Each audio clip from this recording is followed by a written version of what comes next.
Shooting with the new Sony A7R III.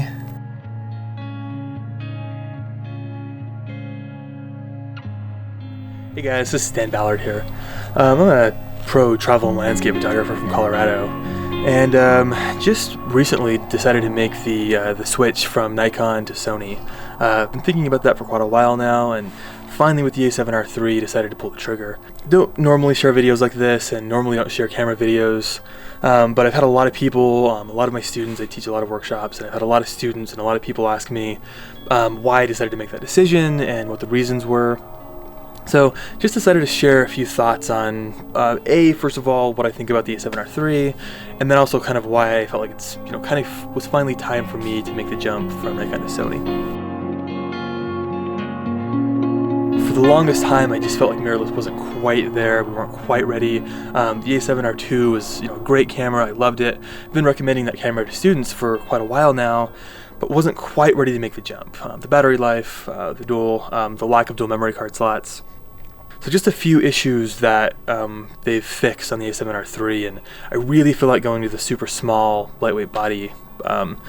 It just has some amazing benefits, and it's really nice to lose that size and weight. Right now I shoot with a Nikon D810 and a D850, and whenever I travel, I have both of those bodies. And man, traveling, hiking with both of those bodies, obviously the lenses are very big, very heavy.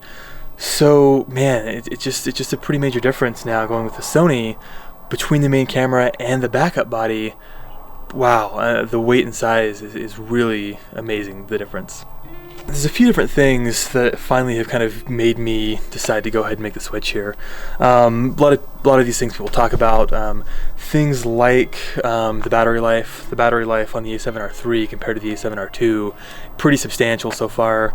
I've been out here shooting last night for sunset, and then this morning, quite a few shots for quite a while for sunrise. It's pretty cold out here, and I'm still at 83% battery life.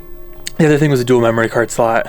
Really happy they included the dual memory card slot here. As a pro photographer, that's something that's so important to me. It's so nice to have that backup on the memory card slot. So that was another reason that I didn't go with the A7R II. Now that the A7R III has that, I feel a lot better about making that switch. The other thing that is really so important to me, and something that really made me make that jump from Nikon to Sony, besides just the weight and the size, really are the lenses. I've been shooting with the Nikon 16-35 f4. It's a great lens, it's really sharp, I like it, but it's not quite wide enough. When you go to the Nikon 14-24, which I've taken a ton of photos with that lens. It's good, it's really sharp, but it's so big. I mean, it's an absolute beast. You throw in, two full-frame Nikon bodies with the Nikon 14-24, and just that alone, even without your telephoto and anything else, even that alone just makes for a really big, heavy kit. Not to mention no filters. So Sony has their 14-24, and that lens, it's actually the lens I have on right now, that lens is just absolutely amazing. I mean, it's incredibly sharp. It's still really small, really lightweight. It's so nice to work with. It's actually a better lens overall, I think, than the 14-24, but it's so much smaller. Not to mention it's wider. I always felt like with the 14-24, you were only 2 millimeters from the 16-35, so it wasn't much wider than the 16-35. So, being able to go from 16 to 12, I mean that's a big difference. That really makes it worthwhile. So I never really shot with the 14-24 because of the fact that I just felt like, well, it's so big, it's so heavy, and I'm only getting 2 extra millimeters on my 16-35. So now being able to go from 16 to 12, that's really huge. So one of the other things that I just love about this camera is the new touch screen option. That's so nice, and I know the D850 has that as well. So I'm comparing this to the 810, and of course, and it's not really a fair comparison, the screen is so much better on this thing than the 810. I'm sure the D850 would be very comparable, but man, having that touch screen with either camera, it's so nice. It's so awesome to be able to just touch my thumb where I want to focus, really quickly lock on focus, and then move to the next shot. For things like focus stacking, that's so nice. Again, I know the D850 has that as well. The other thing that I want to talk to you guys a little bit about is how quickly this thing focuses. Even in really low light, so far I've just been having great luck with locking focus. Now, of course, the Nikon D850, it's gonna focus, it sounds like, I haven't used the D850, again, using the D810, but it sounds like the D850 is going to just be a beast for focusing in low light optically. Whenever you're focusing through the viewfinder, you're going to be able to get, you know, some really fast focusing in the dark. But I use live view so much of the time. Again, I shoot landscape photography, so when I'm shooting landscapes, I'm pretty much always in live view. And in that situation, the Nikon really struggles, at least the D810 really struggled to lock focus in low light. I would have to go to f4, a little more light in, and that would really help. But still, I would a lot of times have to go focus through the viewfinder and then go back to live view. So I had to focus through the lens quite often. Man, with the Sony, it's really amazing how quick it focuses in live view. So fast, of course, it's only live view. So really focuses quick, really able to lock on focus really fast and easy. Also, both cameras, you know, of course, have the tiltable screens. For me, for somebody coming from the A10, man, that's absolutely huge. These are some of the things that really matter about a camera, guys. I'm really in the camp that, you know, it's about the hard work, it's about learning, it's about being out there, it's about working hard, it's about shooting in amazing lights. The camera doesn't matter. Yeah, I'm in that camp. I agree with that in a lot of ways. On the other hand, if you're doing those things, if you're working hard, if you're learning everything that you can, if you're going out and shooting in good light all the time, if you're doing all those things, you know, then the camera does matter. Then it starts to become a factor, and it's those things. It's not the megapixels necessarily. It's things like having that tiltable screen whenever I'm literally out on the ground, being able to tilt that screen up. So nice, such a huge thing. Something that I really struggled with on my D810.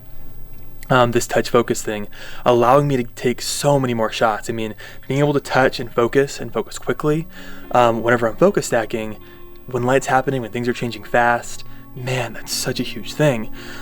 Most of the shots, so many times that I'm out shooting, I'm not in a great environment. I'm not in great circumstances. I'm literally in a waterfall. The light's low. I'm getting, you know, spray from the waterfall on my lens. I'm slipping. I'm worried about, you know, slipping and falling into the waterfall. A lot of times it's not very safe. The light's low. I'm trying to watch my shutter speeds, and I'm trying to focus stack in this really challenging condition while I'm trying to, you know, keep the water drops off my lens. It's really tough environments. So being able to just have that go a little bit easier is so nice. You know, a lot of times when I'm focus stacking, I'll just grab the focus ring and I won't even focus at all, and I'll still do that. But a lot of times I just like to know, I like to see, okay, this is exactly what I have in focus. So being able to just, you know, use that touch screen and focus quickly, that's so nice. We've had an A7R II now for a while, so I've been using that, kind of making the transition from Nikon to Sony. Moving to the A7R III, I'm really able to kind of get things dialed in now. A few more options on the A7R III. But the ability to customize the camera is so nice. Being able to set everything how you want it, and then being able to use these user modes. The user 1, 2, and 3 modes are incredible. That's something that I've been missing from Nikon for years. I've always wanted to have those user modes. Because of the fact that I shoot tons of landscape, but also shoot a ton of travel, that means I'm constantly going back and forth between these kind of two types of shooting environments. When I'm on the tripod shooting landscapes, everything's set up to be slow. I usually have either a self-timer or a 3-second delay mode turned on. So everything is all about, you know, being slow. Everything is on the tripod. It's about being steady. You know, I can, you know, hit the shutter button. The camera waits a few seconds to steady itself. You know, takes a shot. Everything is set up for that. Then, you know, I'll get up, and a lot of times when I'm overseas, literally I'll go straight from that right to a situation where I'm doing travel portraits. So in that situation, I want a completely different set of settings. I want to be on aperture priority mode. I want to be in auto ISO. I want image stabilization turned on. You know, everything is basically about getting a quick shot. I have different focusing modes that I'm using. So being able to set these user modes up for, you know, 1 being my, you know, landscape photography on a tripod, 2 being all my quick, you know, handheld travel settings, and then now 3 being my movie settings. Being able to set the camera up in that way and have that that ease of access and be able to go from those settings so fast man, that's really huge. That's something that's just been so exciting, and I'm really happy on that front. Again, for me, the main thing is the size here. I'm not so much wanting to tell you guys, okay, Sony's better than Nikon. Absolutely not. Again, I love my Nikon gear. The D850 is such an incredible camera. I can't stress that enough. Really not telling anybody, okay, you should be using this camera. You're gonna get better photos out of it. But because of the size, because of the weight, because of the ability to basically have such a smaller kit and to have so much less to deal with, and it really is a substantial difference, guys. I mean, the difference between this thing, it's amazing. It's so much smaller. It still weighs quite a bit, that's for sure. And I hear people online saying all the time, "Ah, well, the weight difference isn't that much. It's not that big of a deal." Yeah, that's true. I get it. It's still fairly heavy, but it is quite a bit lighter, especially whenever you're talking about two bodies.